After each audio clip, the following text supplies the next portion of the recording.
지난주 우리가 좀 살펴봤습니다. 고통을 당한 중에 오늘 이 시인은 여러 가지 행동을 취한 것이 있었다고 했습니다.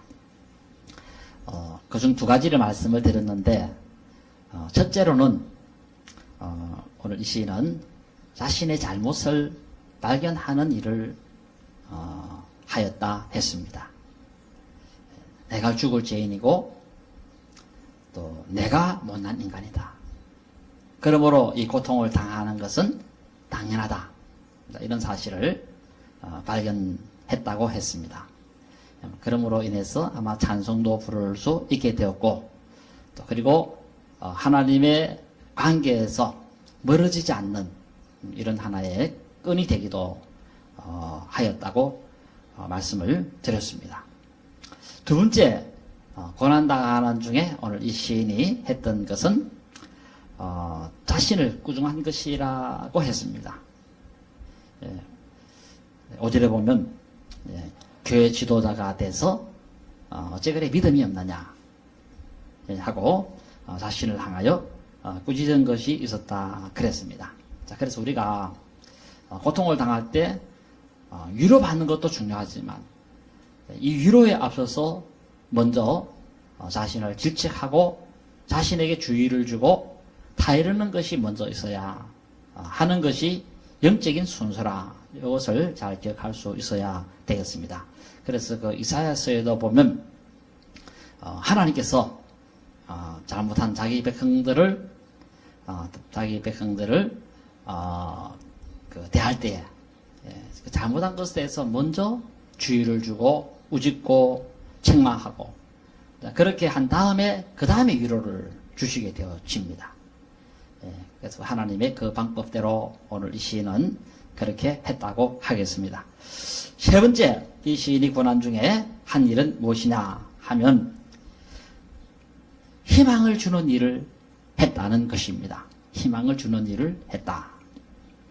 자, 오늘 이 시인은 자기에게 희망을 주었다 그랬는데 보면 5절 중반절에 나옵니다. 거기 보면 너는 하나님께 소망을 두라 그랬습니다. 여기 두라 하는 이 말, 이 말은 히필 명령형입니다. 히필 명령형인데 이 히필 명령형은 자기에게 지시를 했다, 자기에게 시켰다 하는 그런 뜻입니다. 자기가 자기에게 시켰다, 이렇게 보시면 되겠습니다.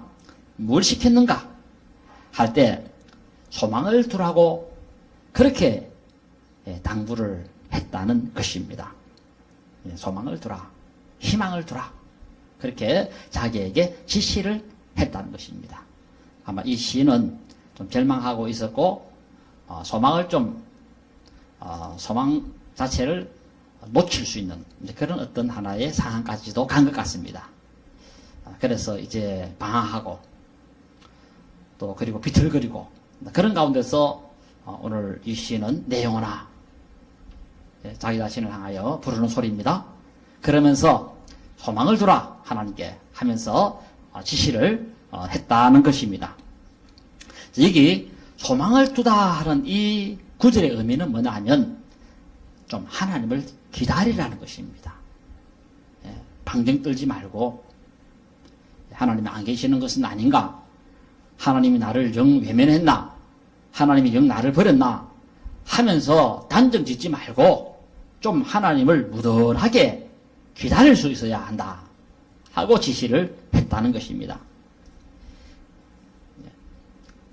내가 원하는 그 시점까지 하나님을 안 해준다고 성급하게 생각하지 말고 애태우지 말라는 것입니다. 다급한 마음을 가지고 빨리 뭐가 좀 돼야 될 텐데 하고 속 태우지 말라는 그런 하나의 지시라고 하겠습니다. 내가 지금 당장에 좀 어렵게 되었다고, 내가 당장에 좀 죽게 되었다고, 내가 좀 당장에 위험한 그런 지경에 놓여졌다고 해서 하나님 당장 뭐 좀 해주세요.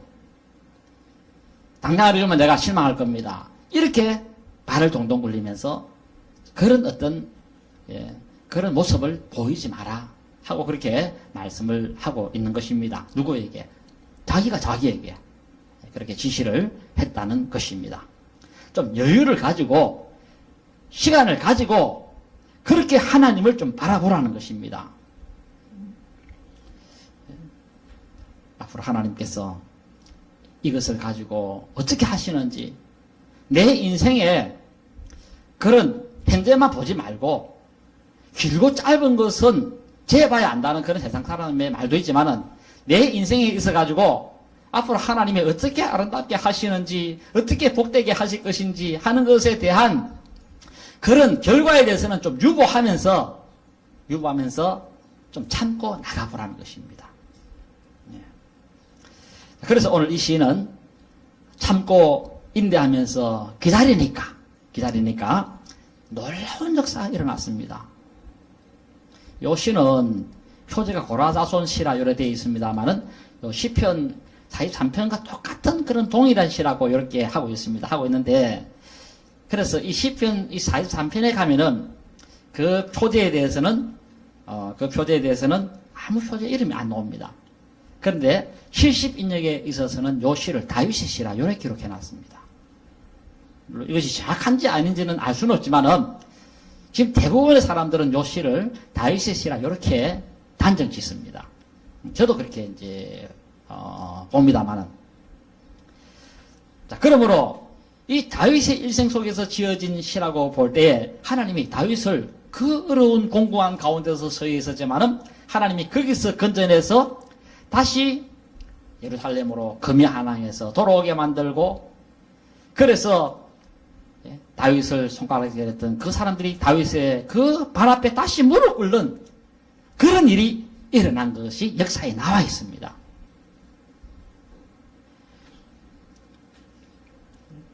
인내하고 기다리면 하나님의 은혜가 임하는 줄로 아시기를 바랍니다. 어떤 은혜가 임하느냐 할 때 하나님의 구원이 임하게 되어진다라는 것입니다. 이게 바로 5절 하반절의 내용이라고 하겠습니다. 그가 나타나 도와주시더라는 것입니다. 하나님이 죽지 않고 나타나더라는 것입니다. 다른 사람들은 너희가 성인은 하나님 죽었다. 그리고 하나님은 너에 대해서 아무 관심도 없어.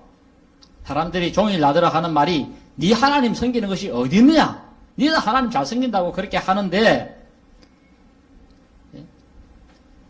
그러나 하나님께서 너를 도와주는 것이 뭐가 있나? 이미 하나님은 너를 버렸다. 너를 돕지 않는다. 하고 막상 소리를 쳤던 겁니다. 그 증거는 지금 네가 그렇게 비참한 거야 하면서 그렇게 증거도 제시도 그렇게 했습니다. 그 바람에 이 시인은 눈물이 끝없이 흘러내렸다고 하기도 합니다만은, 그러나 하나님은 그 잠시 안 도와준다고 해서 내 곁을 떠난 것이 아니고 내 곁에 함께 하고, 그리고 여러 가지로 때가 되면 도와주시는 그런 결과가 온다는 것입니다. 이게 도와준다는 이 말은 복수형으로 나와 있는데, 하나님 한 가지만 도와주는 것은 아니고 여러 가지 문제를 다 해결해 주시게 되어지더라는 것입니다. 이것도 해결해 주시고 저것도 해결해 주시고 그렇게 하시더라는 것입니다. 자, 그러므로 좀 어려움을 당할 때 그 어려움만 바라보지 말고 좀 우리의 눈을 시선을 나를 도와주시는 그 하나님께 고정할 수 있어야 한다는 것입니다. 그리고 또 더 나가서 그 분을 바라보면서 희망스러운 그 메시지를 자기에게도 좋은 소식을 전할 수 있어야 한다는 것입니다. 제발 조금만 기다려라. 조금만 참아라. 조금만 견뎌라. 하나님은 손 놓고 있는 것이 아니야. 지금 이 순간에도 하나님은 지금 너를 위해서 회의를 하고 있다. 어떤 특단의 조치를 취해야 될 것인지 고민하고 염려하고 걱정하고, 그러므로 무슨 뾰족한 수가 들어서면 너를 도와주러 하늘의 독수리보다 더 빨리 내려오실 거야. 할렐루야.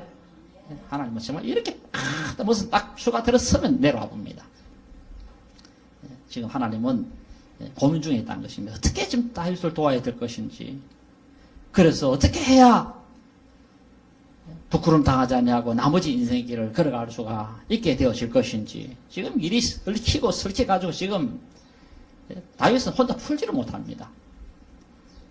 하나님께서 이 일을 어떻게 풀어가시는지 하고 지금 고민하다가 마지막 탁 턱단에 대수를 예? 결정한 다음에는 다윗에게 내려와가지고는 전부 정리 싹 다 해버리지 않습니까? 그 다음에는 하나님은 어려운 여러분들을 향하여 지금도 작전 짜고 계시는 분이신 줄로 아시기를 바랍니다.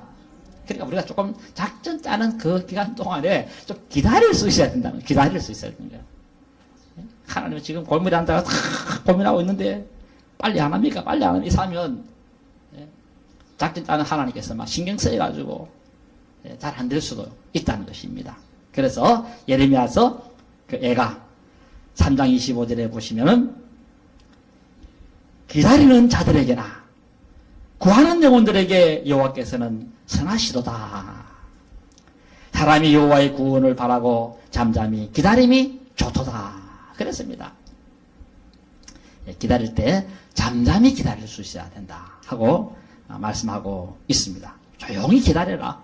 하나님이 작전 짜고 있는데 거기서 자꾸 성가시게 굴면 작전 잘 못 짠다는 것입니다.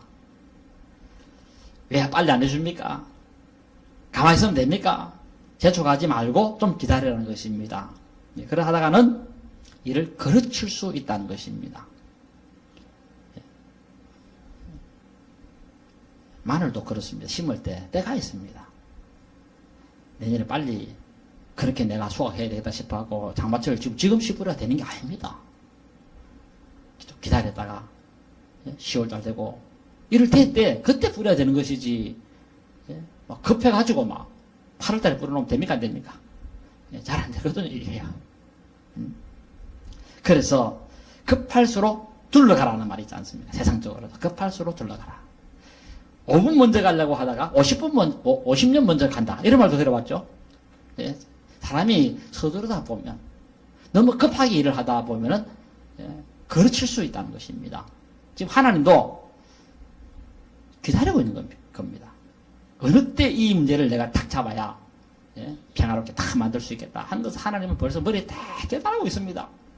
그런데 지금 빨리 해달라 이게 해갖고 빨리 해주고 나면 더 문제가 커져버리는데 그러니까 안 해주고 계신다고 그렇게 봐야 된다는 것입니다. 중국에 보면 그 성어에 보면 조장이라는 말이 있습니다. 조장. 어떤 한 사람이 보리를 씨를 뿌렸는데 이제 사각이 나서 어느도 3cm 자랐습니다.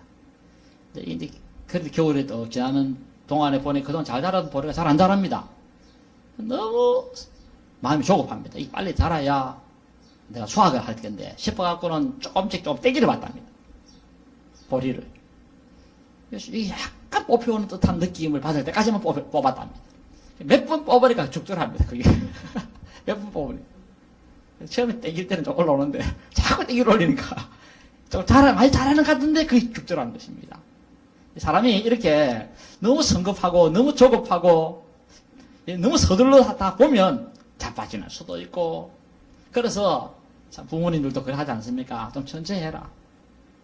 신중하게 해라 하는 그런 말들 참 많이 하지 않습니까? 우리 자동차도 마찬가지입니다. 좀 브레이크를 밟아가면서 가야 되지 무조건 엑셀을 밟다가는 자칫하면 사고 날 수가 있다는 것입니다. 우리 하나님께서도 지금 다윗에게 급히 해줄 수 있지만은 요때 해주면 안 된다는 것입니다. 그래 하나님께서도 조금 기다리고 있는 것입니다. 그래서 다윗도 이 사실을 알고서는 좀 때를 기다리라 하고 그렇게 자기 자신에게 말을 해주었다는 것입니다. 좀 진정해라. 좀 고정해라. 하고 그렇게 말을 해주게 되어진 것입니다. 그래서 다윗 왕도 때를 기다리고 계시는 그 하나님을 보면서 자기 자신에게도 10편 40편 1절에 보면 내가 기다리고 기다렸더니 귀를 기울이사 나의 부르짖음을 들으셨도다. 물론 시적 표현입니다만은 하나님께서 다윗의 기도를 듣고 있었습니다. 아니, 때가 아니기 때문에 하나님께서 일을 하지는 않았습니다. 때가 되면 하나님이 일을 하시더라는 것입니다. 10편 40편에 보면 기가 막힐 웅덩이에서 내가 끈짐을 받게 되었는데 바로 그 때가 오더라는 것입니다. 문제는 시간이 지나야 해결되어지는 경우가 있다는 것입니다.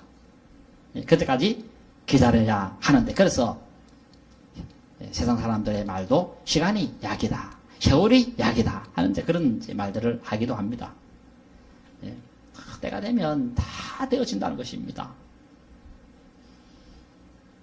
오늘 이 시편 42편의 시인도 너의 때가 분명히 오니까 기다려라 하고 그렇게 지시를 하고 했던 것입니다. 그래서 이렇게 기다리고 있었던 다윗은 나중에 예루살렘으로 다시 돌아가서 거기서 수많은 무리들로 하여금 다시 즐겁게 찬송을 부르고 그리고 행복한 그런 신앙생활을 계속하게 되어지게 된 것입니다. 네, 그때까지 좀 기다려라. 조금 서글프고 고달프고 재량하고 곤란하고 답답하고 하지만 조금만 기다려라. 너의 문제를 내가 한꺼번에 10개, 20개 해결 다 해줄게 하는 그런 때가 온다는 것을 잘 기억하시기 바라고 그래서 그 기간 동안에 이 야고보 사도는 이렇게 말을 했습니다. 기다리는 그 기간을 어떻게 받느냐 할 때 신앙에 연단하는 그런 하나의 기간으로 봤다는 것입니다. 아마 하나님께서 다윗을 좀 연단시키려고 하는 그런 의도가 있었던 걸로 봅니다. 그래서 인내는 연단은 소망을 만들어낸다. 그랬습니다. 이런 것을 볼 때 하나님은 고통을 주고 바로 해결할 수도 있습니다. 있는데도 불구하고 조금 여유를 두고 말미를 두고 하는 그런 모든 이유는 우리의 신앙을 연단하기 위해서라고 하는 것입니다. 그래서 고난을 연단 잘 받으면 신앙이 정금 같은 믿음이 나옵니다. 하나님께서 욥에게도 고난을 당하고 일정한 어느 정도의 그 고난의 기간이 지나도록 만드는데 그 기간 동안에 욥이 얼마나 믿음이 자라는지 그래서 전에는 귀로 들어사옵더니 이제 눈으로 보나이다 하는 그런 신앙이 정금 같은 믿음이 되어지게 된 것을 보게 됩니다. 연단을 잘 받으면 훌륭한 신앙인이 되시는 줄로 아시기 바랍니다. 그래서 우리가 좀 성급하게 생각하지 말고 때가 있다. 기다리자. 하고 자기 자신을 안심시킬 수 있어야 한다는 것입니다. 물론 내 의도는 빨리 좀 해줬으면 좋겠다. 이 속 타는 마음 누가 알아주랴. 내가 지금 내 속에서 참 속이 타오르는데 하는 그렇게 할 수 있습니다만은 하나님의 때가 있다는 사실을 제가지고 여러분들 하여금 때가 되면 다 문제를 해결하게 되어지게 될 것입니다. 그래서 보면 참 대부분 다 그렇습니다. 너무 쉽게 얻은 것은 귀한 것을 모르고 또 놓쳐버리고 또 쉽게 얻은 것은 오히려 얻은 그것 때문에 망하는 경우들이 참 많습니다. 그 대표적인 경우가 로또 복권 당첨된 사람들 참 쉽게 얻었거든요. 물론 노력은 했죠. 복권을 사는데 몇 년째 고생하기는 했습니다. 했지만 그래도 이 불로소득이다 보니까 그 재물을 받은 것에 대해서는 애들 소중하게 생각하지 못하고 그래서 그것 때문에 불행하게 되는 그런 경우들도 없잖아 참 많은 것이 그런 소식을 들어보면 우리가 알게 되어지기도 합니다. 그래서 너는 왜 그래 인내를 하지 못하느냐 어찌 그리 참을성도 없냐 하고 자기를 주의를 주면 그래서 기다리면서 이렇게 여러분들에게 하나님이 역사하시는 그날을 잘 바라보시는 인내하는 여러분 되시기를 진심으로 바라고 그리고 자기 자신에게 희망을 주고 자기 자신에게 소망을 주는 오늘 이 다윗의 시인의 그런 지혜를 얻을 수 있어야 되겠습니다. 이제 마지막입니다. 마지막 고난 중에 한 일은 뭐냐 하면 하나님을 찬양했다 했습니다. 5절 마지막 절에 보시면 하나님을 찬송하리로다. 그리고 11절 마지막에도 보면 하나님을 찬송하리로다 그랬습니다. 여기 그다음 8절에 보면 밤에 그의 찬송이 내 입에 있었다 그렇게 말씀도 하는 것도 있습니다. 여기 시인이 불렀던 찬송은 어떤 찬송이냐 할 때 5절과 11절에 보면 이 찬송이라고 하는 야다라는 이 찬송의 이 시제가 미알료 시대입니다. 미알료 시대. 미알료 동사는 바로 현재 그 동작을 표현할 때입니다. 현재 동작. 자, 그러면 오늘 이 시인의 찬송은 고통 중에 과거에 불렀던 찬송이 아니라 현재 그렇게 부르고 있다는 것입니다. 저와 여러분들이 뭐 과거에도 찬송 많이 부르는 거 정말 중요합니다. 또 자랑도 될 수 있습니다. 그럼 과거에 많이 불렀다 하더라도 현재 안 부른다면 소용이 없는 것이고, 과거에 적게 불렀다 하더라도 현재 찬송을 많이 부른다고 한다면 그것이 더 귀한 것이다 라고 말씀드릴 수 있을 겁니다. 오늘 이 시인은 고통당하는 이 현재 찬송을 계속 불렀다는 것입니다. 이게 이제 미알로 용법의 내용이라고 하겠습니다. 사람들은 비난을 했습니다. 그리고 또 창피를 가했습니다. 그리고 너무 억울하게 하는 바람에 다윗은 그 눈물을 참 참게야만 했고, 그 눈물을 흘려야만 했고, 참 이렇게 이제 하는 중에서 무슨 힘이 나서 찬송 부르겠습니까? 힘날 일이 아무것도 없는데. 그렇지만 이 다윗은 그런 중에서도 찬송을 계속해서 불렀다는 것입니다. 네. 우리가 찬송 기쁠 땐 왜 못 부릅니까? 근데 이 찬송도 고난 중에 부르는 이 찬송이 정말 소중한 것이고 귀한 것이다 라고 말씀드릴 수가 있습니다. 그러므로 우리가 이 시인을 본받아서 배울 것은 어려운 중에서도 찬송을 부를 수 있어야 한다는 것입니다. 하나님의 어려운 중에서도 찬송을 잘 부르는 저가 되게 해 주옵소서. 찬송 부르는 전문가가 되게 해 주옵소서. 왜냐하면 찬송 부를 때 놀라운 일이 일어나기 때문에 그렇습니다. 찬송 부를 때 원수가 놀라서 자빠져 버립니다. 이 찬송이라고 하는 이 능력은 굉장한 것입니다. 그래서 그 복음송가에도 보면 찬송을 부르세요. 찬송을 부르세요. 놀라운 일이 생깁니다. 찬송 부르세요. 그렇지 않습니까? 놀라운 일이 생긴다는 것입니다. 여러분들 찬송 많이 부르시기 바라고, 찬송 부를 때에 화가 나가지고 나를 달라드는 사람들도 그 찬송 소리 들을 때에 갑자기 부드러운 마음이 생기고 평안한 마음이 생기고 그렇게 되어지게 됩니다. 부부싸움 할 때 찬송 부르시기 바랍니다. 싹 사라져버립니다. 두 번째, 이 시인의 찬송은 반복적이었다는 것입니다. 반복적. 아마 어느 찬송 하나를 가지고서 계속 반복해서 불렀던 걸로 봅니다. 여기 미알료 의미의 이 시제의 의미가 바로 반복을 의미합니다. 물론 계속도 의미하지만 반복입니다. 반복. 그래서 어느 한 찬송이라도 반복해서 부르면 됩니다. 한 찬송 계속 반복해서 부르는 것입니다. 여러분 반복해서 부를 때 첫 번째 부를 때하고 두 번째 부를 또 다릅니다. 이거 한 7번, 8번째 가면 그것도 또 다릅니다. 느낌이. 우리 성경 말씀 읽을 때도 반복해서 읽습니다만은 처음 읽을 때하고 두 번째, 세 번째 다 읽을 때마다 새로운 감흥과 감동이 오는 것을 느끼는데 찬송도 계속해서 반복적으로 10번, 20번 부르다 보면은 하나님께서 니 참 인내가 크다 하는 말씀도 들려줄 수가 있고 여러 가지 그 찬송 부르는 중에 하나님께서 영으로 들려주는 그 음성이 5번 부를 때하고 10번 부를 때하고 다르게 들려올 수 있다는 사실을 기억하시고 그렇게 반복적으로 부르시기 바라고, 마지막 이 시인의 찬송의 특징은 뭐냐니까 밤중에도 찬송을 불렀다 하고 말씀하고 있습니다. 8절에 보시면 밤에는 그의 찬송이 내게 있었다 했는데 여기 있었다는 말은 함께 했다 하는 그런 어떤 말로서 전치사 임입니다. 주로 함께 했다 하는 그런 의미인데 요 말의 뜻은 밤중에 찬송 불렀다 하는 그런 뜻입니다. 불렀다. 오늘 이 시인은 고난 중에 했던 일이 뭐냐? 찬송을 불렀다는 것입니다. 언제? 밤중에. 우리가 참 낮에 부르는 찬송도 참 소중하고 귀중합니다만은 밤중에 부르는 이 찬송은 정말로 굉장한 그런 감동과 감화를 주는 그런 영적인 하나의 촉매대라 그렇게 보시면 되겠습니다. 좀 어렵고 내 삶이 고달프고 힘들고 할 때 이 찬송을 부르시기를 바랍니다. 그것도 밤중에 고요할 때, 조용할 때, 세상의 모든 만물이 다 잠잘 때, 내 영혼이 깨어서 하나님을 찬송 부를 때, 나의 영혼이 잠잠히 하나님만 바라미요 하면 이 찬송도 다윗이 밤중에 아마 유대 강야에서 불렀던 걸로 봅니다. 오늘 이렇게 하나님 찬송 부를 때 그 고요한 중에서 들려오는 그 음성이 하나님 앞에 얼마나 크게 들리겠습니까?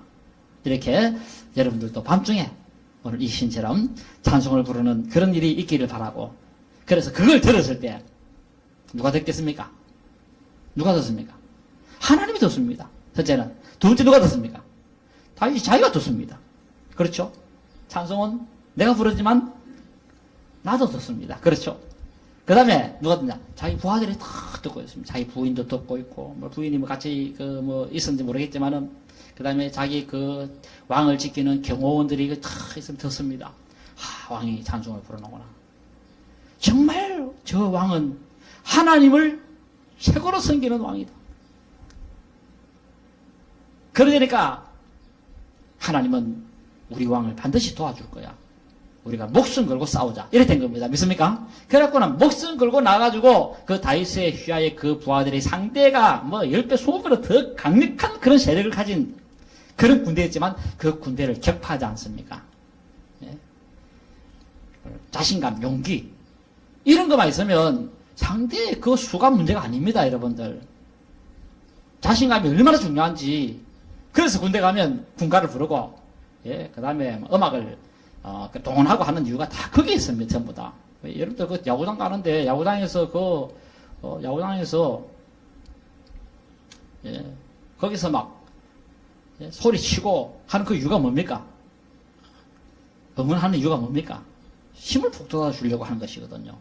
노래를 부르고 하는 막 그런 이유들은 다 그런 것입니다. 그런 것인데 오늘 참 다윗이 이렇게 하니까 그 부하들이 거기서 감동과 감화를 받아가지고 머리에 지혜가 나오고 그 다음에 또 거기서 용기가 나오고 자신감이 나오고 하나님 우리 편인데 제 상대방이 아무리 많다 하더라도 허수아비일 뿐이다 하면서 그렇게 담대하게 싸웠는데 만약에 다윗이 하나님을 살아계심도 보여주지 못하고 벌벌 떨면서 꽁문이나 빼고 그랬다고 한다면 부하들이 산산이 흩어지고 말았을 겁니다.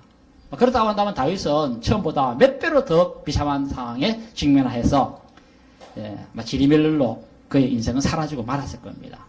어려울수록 하나님의 살아계심을 보여주는 여러분 되시기를 바랍니다. 그 방법은 뭐겠습니까? 찬송을 부르는 것이다. 밤중에 찬송을 다 부르면 우리 어머니가 밤중에 찬송을 부르는구나. 아무개 군사님 밤중에 찬송을 부르구나. 아무개가 찬송을 부르구나. 야, 하나님 살아계심을 정말 보여주는구나. 저 시간 자야 되는데 찬송을 부르보니까 정말 하나님 성긴 사람이다. 진짜다 하면서 동네 사람들이 다 밤중에 누가 자나 하고 밤중에서 찬송에 내 주를 가까이 하게 합니다. 부르면 와유 하나님 안 믿다 죽겠네 내가. 집에 돌아가서 개가 넘는 역사가 일어나기도 하게 될 겁니다. 여러분 찬송 많이 부르시기를 진심으로 바랍니다. 시간 날 때만 찬송 많이 부르시기 바랍니다. 이렇게 하는 여러분들에서 놀라운 일이 생기는 여러분의 인생살이 되어지기를 진심으로 바랍니다. 찬송 드리겠습니다.